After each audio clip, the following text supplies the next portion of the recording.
right, welcome back. I'm John Davies, president of Trellis Networks at GreenBiz, and I am joined today by Erika Karp, the queen of capitalism. Erika, welcome.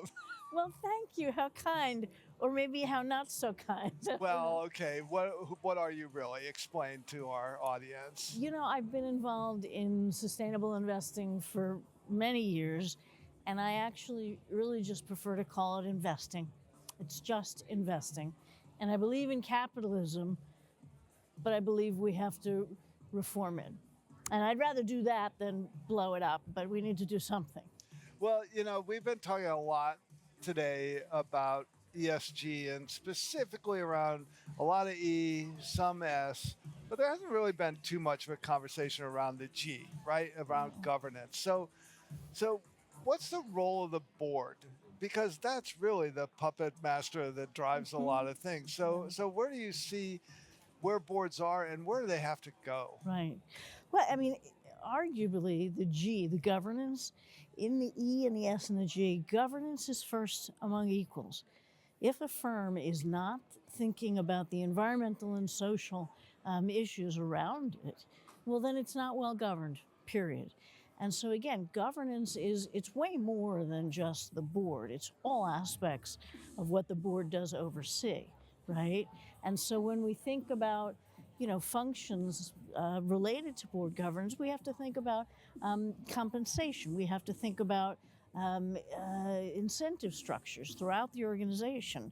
We have to think about, the big picture structural issues in which, the company operates. And so how do investors get to that? How do they get to the insight to understand not just the roadshow, but what's really happening in terms of governance at an organization? Yeah. Well, the truth is, it's not that easy. So, for instance, we know that the compositions of many boards, whether it's corporations or whether it's the foundations and endowments of the world, the compositions are clear. We can have information on that. But the process by which the boards come together, is it informal? Is it friends of friends? Or is it more formal? The process by which boards kind of renew themselves, that's not so easy to look at. The process by which boards are potentially overboarded. If women are on boards, which is so important, is it the same women on multiple boards, or are we seeing, diversity in the establishment of, boards? So it's very tricky business. Yeah. And I wish we would see board directors, frankly, speak more as flag carriers for the firms. Very often they'll say, "Oh, we can't talk." That's just not the case. They shouldn't talk unless there's a clear, orchestrated, consistent message from the company, But the reality is, I would like to hear board members not clam up, but rather talk about what's going on at the company from a strategic standpoint. And another thing is, sometimes you see boards and they're saying, shareholder primacy, right? Shareholders first. You know what? That's not actually the case, because arguably it should be stock shareholders, right? And employees and communities, customers, all the different stakeholders. And ultimately, if you get that right, all of that, you are optimizing the shareholder results, Yeah. So we only have a minute left, but you said you don't want to blow up capitalism. So what do we have to do?